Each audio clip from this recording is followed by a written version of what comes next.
In this webinar, we will look at a conversion that the C programming language performs to satisfy the ANSI standard. Many programmers do not realize this conversion takes place, and it can cause a lot of confusion and unexpected results.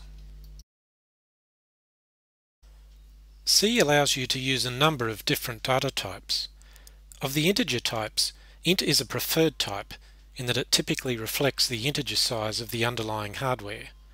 A plain integer constant, for example, will default to this preferred type.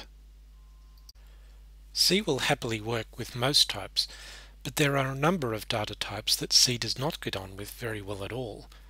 These are the smaller types, specifically signed and unsigned char and short, enumerated types and enumerated values, and bit fields within structures. As the size of these types is often smaller than the hardware's integer size, generating code to manipulate them can become complex. The ANSI standard indicates that any of these smaller types are allowed where you may use an integer, so using these types in expressions is valid. However, the C compiler will convert any value with these small types to type int before they are used in expressions. This implicit type conversion is called integral promotion. You can look up this term in any good book on the C language. It is also known as integer promotion. When values are promoted, the rules are such that there will be no loss of data. This is because the conversion is always to a type with the same or larger size. You might think, therefore, that this is not something you need to worry about, but there are situations where this can lead to unexpected results. Let's look at a couple of examples where things can go wrong. Here we have a char variable foo, whose value is complemented. A complement operation, represented by the tilde character, performs a bitwise NOT, or a bitwise toggle if you like. So a quick evaluation might lead us to think that if foo contains 55 in hex, then foo complemented will be the hex number AA. Well, not so fast. Let's just follow the rules. The value in foo has one of these smaller types, so it will be promoted to a signed int. The value is still 55, but the type of this value has changed. Just remember, we are not saying that the type of foo has changed. All we are saying is that the value we read from foo is converted before it is used in the rest of the expression. Now let's do the complement. Assuming an int is 16 bits wide in this case, our int value 0055, when complemented, is the hex number FFAA. This result is then compared with the int constant AA and found to be unequal, so the function read is not called. Here is another example using two unsigned char variables, a and b. The value of b, 10, is subtracted from that of a, which contains 0. Since these are both unsigned variables, it is tempting to believe that 0 minus 10 will give 246. That is, the subtraction will underflow, and the unsigned result will not be smaller than 20. But this is not the case. Again, let's follow the rules. Both a and b will be promoted to signed int. The result of this subtraction, therefore, will also be a signed int, and have the value -10. This is smaller than 20, so the increment operation will take place. If a and b had instead been unsigned int variables, then no promotion would have taken place, since both values are already one of C's preferred types. The subtraction would have taken place using unsigned values and produced an unsigned result. In this case, the increment operation would not have taken place. This drives home the point that integral promotion does make a big difference to the operation of your code. In this example, a different result is obtained when changing the variables from unsigned char to unsigned int, even though the values these variables contained were identical.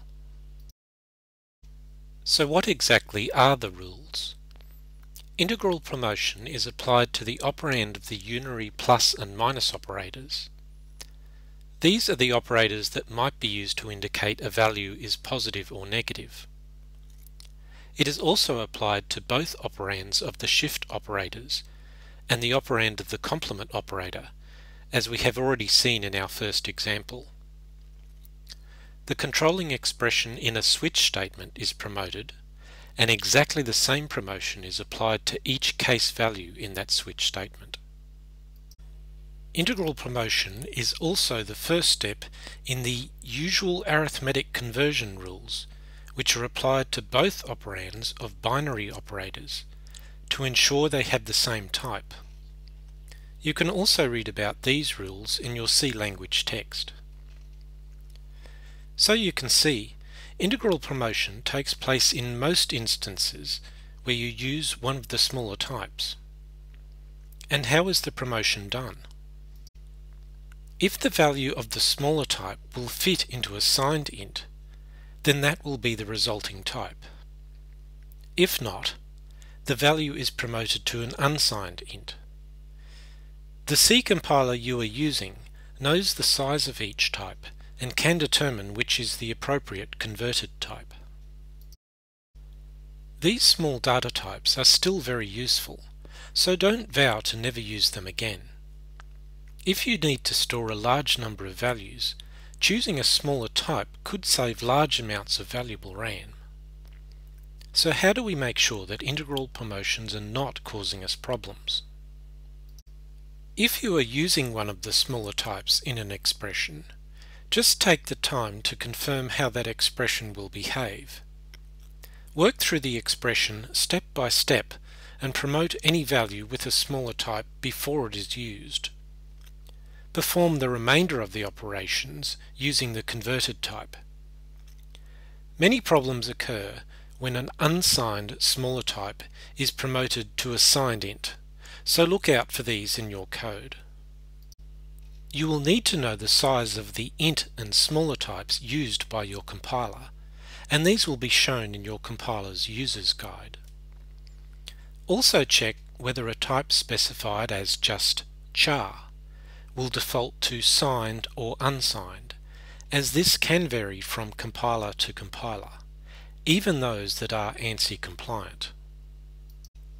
If you work through an expression and the result is not what you want, this is when you should use a cast operation to adjust the types chosen by the compiler.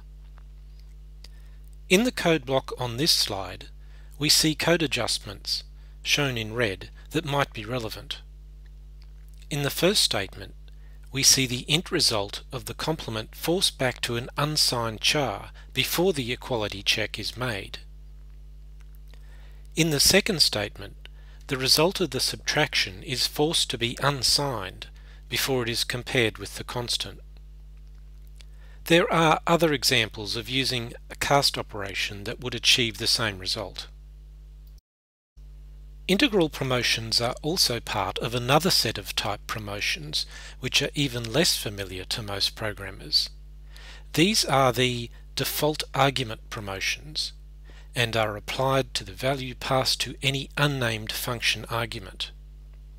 You might hear it said that these functions have non-prototyped arguments. These functions use an ellipsis, the three dots, in their prototype to indicate the extra arguments. The printf function is a well-known example of such a function.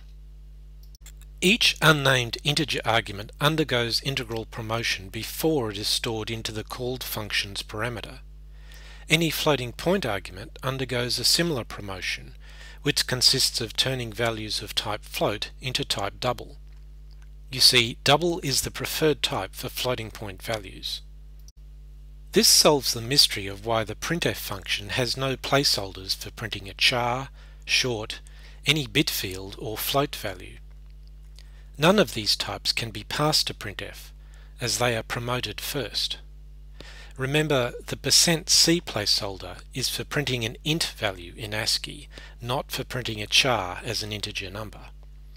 And if you use the short modifier h, as in %hx, It allows you to print the argument as a short, but you are still actually passing in an int value.